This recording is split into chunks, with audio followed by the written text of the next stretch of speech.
Hello, fellow book nerds. This is Gabby, and today we're talking about the end of the year and what I'm gonna do. So it's that time of the year where we're doing end of year book tag, and it's terrifying.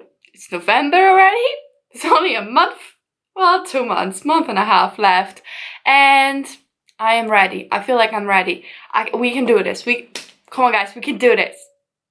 I am actually doing pretty alright, especially when it comes to my reading goal. I mean, I haven't hit it yet, but I'm 15 books ahead of schedule, so I feel like we're sorted. Anyway, let's get into the actual questions. I'm gonna put the questions and what I think is the original creator down below, but this tag has taken life on its own, and I don't even know when it originated, so it's gonna be hard. Question number 1 is, are there any books you started this year that you need to finish?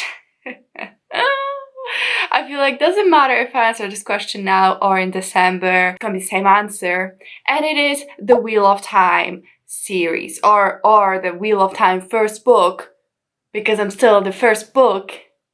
I read 56% of it, and it's driving me insane. The first book is called Eye of the World, and it's the first book in the Wheel of Time series. There's gonna be a Amazon Prime series coming out, so I was super excited, decided to check it out. This is an adult fantasy, really revered. Like, if you're a true fantasy fan, you know it. But like, I didn't even know it that well before I started watching Daniel Green. So like, this book, we follow a group of boys that come from a super small village, and one day the village gets attacked, and 3 of them have to run away with an Ascendai, which is like a type of witch, and they're running away from the Dark Lord. It's not bad. I am enjoying what I'm reading, and like, I am really engaged when I am reading, but like, boy, this book that refuses to end. I will read for half an hour straight, 1%. 1%. 1. I've been reading this book for like a month and a half now, and it's just that I always have something else to read, and I am also doing a read-along for the Faithful and the Fallen series, and that is a very similar series, I would say, like this type of fantasy it is, which is not type I actually pick up most of the time. So it's just I don't want to read these two at the same time, blah blah blah. It's always something. But honestly, it puts me to bed whenever I try to read it. Yesterday I was reading it. We were running away from ravens for half an hour, and that was 1% of the book. I was pissed. Like, nothing happened. Like, how many times can I hear the same bloody thing? Just people walking and talking and walking and talking. Like, I get it, but I don't get it. I don't know. I'm enjoying it. I feel like it has potential, but each book is longer than the other. It doesn't need to be this long. Turns out the TV series, they actually combined the first season. It's 2 books. Tell me then, why am I reading like a 600 pages or probably even more fucking monolith if it could be summarized in half a season? I'm having a hard time thinking that I'll even finish it by December, so cheerio.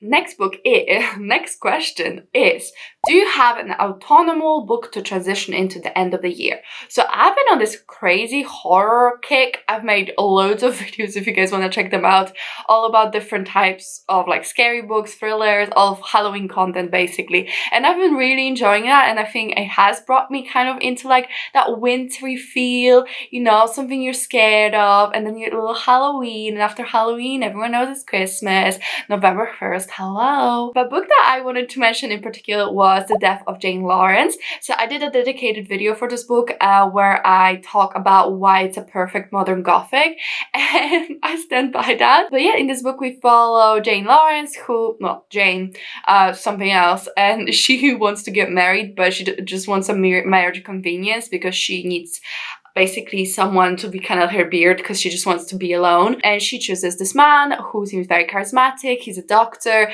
and he says he'll marry her, but she can never go to his ancestral home, and he'll spend every night there, and she can't ever go there. And then she does go there and finds him changed and completely different from his charismatic self. He seems to be very scared, thinks she's an apparition, and all the good jazz. Like I said, it is a perfect gothic. I really enjoy it. I broke it down piece by piece on why it's a good gothic. So if that's your thing, check it out. But the reason that I think it's a good autumnal book is like it's scary, it has ghosts, it's unsettling, all of the good horror stuff, which is like Halloween, autumn vibes, but it's also something slightly cozy about it because it's set in this like abandoned manor and there's a lot of rain and there's a lot of storms and I don't know, there's something like cozy about it. I feel like I should have read it under a blanket when it was snowing outside, you know, something dramatic like that. So yeah, Death of Jane Lawrence, check it out. It's really good, very good autumnal book.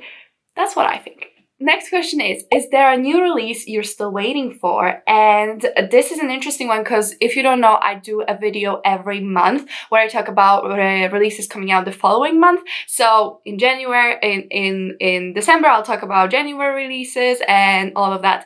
I decided not to do one for December because there was only really like 2 books that I was really interested in and probably only one that I actually wanted to read like right away. So I decided not to do that video, but I still have that one book that I really want to read that I'm gonna review in December, and you're gonna have a dedicated video, so if you're interested, check that out when it comes out. But this is The Midnight Girls by Alicia Jasinska.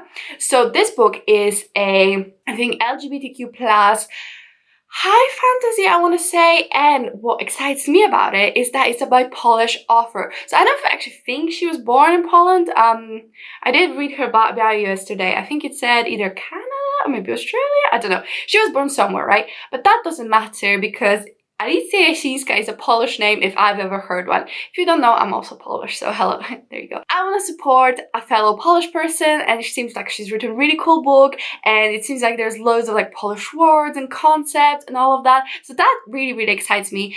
So I'm super excited for this book, and I got an ARC of it from NetGalley, so I'm just so hyped to read it and review it for when it comes out. So yeah, super excited about the ARC. I was just so happy, like so happy. And it seems like getting good reviews. I don't know what it's about, so we can find out together. It's Carnival season in the snow-clothed kingdom of Lechia. And from now until midnight, when the church bells ring and end to Devil's Tuesday, time will be marked with wintry balls and glittery disguises. Cavalcades of nightly torchlit kuligi. Oh, sleigh parties, kulig. Oh, I love a good kulig, man. Okay, unbeknownst to the obvious merrymakers, 2 monsters join the fun, descending upon the royal city of Warszów in the guise of 2 innocent girls. Newfound friends and polar opposites, Zosia and Marynka, seem destined to have a friendship that's stronger even than magic. But that's put to the test when they realize both have their sights set on Lechia's pure-hearted prince. A pure heart contains immeasurable power, and Marynka plans to bring the princess back to her grandmother in order to prove herself, while Zosia is determined to take his heart and its power for her own. When neither will sacrifice their ambitions for the other, the festivities spiral into a wild contest, with both girls vying to keep their hapless prince out of the other's wicked grasp. But this isn't some remote forest village where a hint of stray magic might go unnoticed. Warszów is the icy capital of a kingdom that enjoys watching monsters burn, and if Zosia and Marynka's innocent disguises continue to slip, their escalating rivalry might cost them not just the love they might have for each other, but both their lives. I'm excited to hear all of the English-speaking viewers try to pronounce these words, because that's going to be fun. Yeah, it sounds amazing. I mean, it does not help that Poland is a very cold country stereotype. I'm joking, it actually is though. But we have very warm summers. Sorry, this is something that came up when I came here to the UK, and everyone's like, you shouldn't be cold, you're from Poland. I was like, bro, don't mean that I have like hypothermia, mal body. Wait one sec. Jesus, that was hard. Okay. 3 books I want to read before the end of the year. Right, Raph, The Starless Sea, and Take a Hint, Dani Brown. Okay, so Raph is the last book in the Faithful and the Fallen series, and I'm doing a read-along with some friends. I think December / half November will be when we're reading this one. So I really need to finish. I'm almost done with book 3. So if you're joining for that, live show is... Oh, it's already happened, hasn't it? You can still join for this book. I want to read The Starless Sea by Erin Morgenstern. I've been talking about this book for years. Like not maybe not years, whenever this came out, I've been talking about it, and I still need to read it. I do have a video planned that's coming up later this month where I'll be reading this bad boy, so I'm really hoping to finally get to it. I feel like it's the book that I always talk about, how much I want to read it, how it's in my top like predictions, whatever, and I never read it, so I really want to pick it up. Yeah, I just think it's gonna be amazing. It's about a library and a boy who finds himself in one of the stories. And then Take a Hint, Dying Brown is the second book in the Brown Sisters, a series by Talia Hibbert, I think. And I read the first book last December, and I just have such cuddly, warm feelings associated with it. At least I think I read it in December, I don't know. But December for me, it's romance time. I don't know why. I love reading romances when it's like really cold outside and there's snow, and I get to like read all the cute romances. That's for me romance season, so I want to pick up that book because I think I'm really gonna love it. And it just, December feels like the perfect time. The penultimate question is there a book you think could still shock you and become your favorite book of the year? This is very interesting because I have this video planned. So I told you that I have videos where I talk about new releases. Well, then I film a video where I review the books, and usually per month I have maybe 1 or 2 new releases that I've just read and got a review out for you.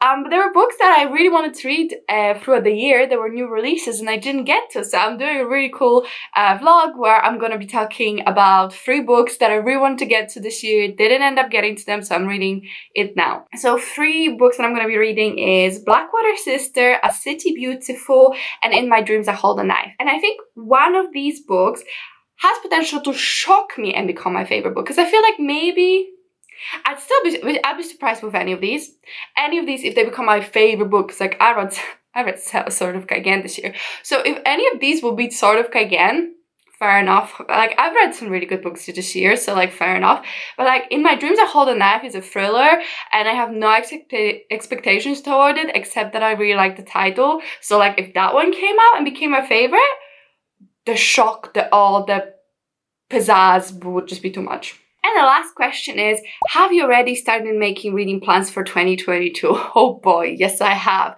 I have a whole video where I'm going to talk about sequels I want to read. I have a whole video about new releases I want to read. I talk about new releases every month. I have like probably at least 5 vlogs that I really want to do still. But no, more. Like I've got so many vlog ideas that I really want to do next year, and I'm just so excited. I have so much ideas and plans, so yeah.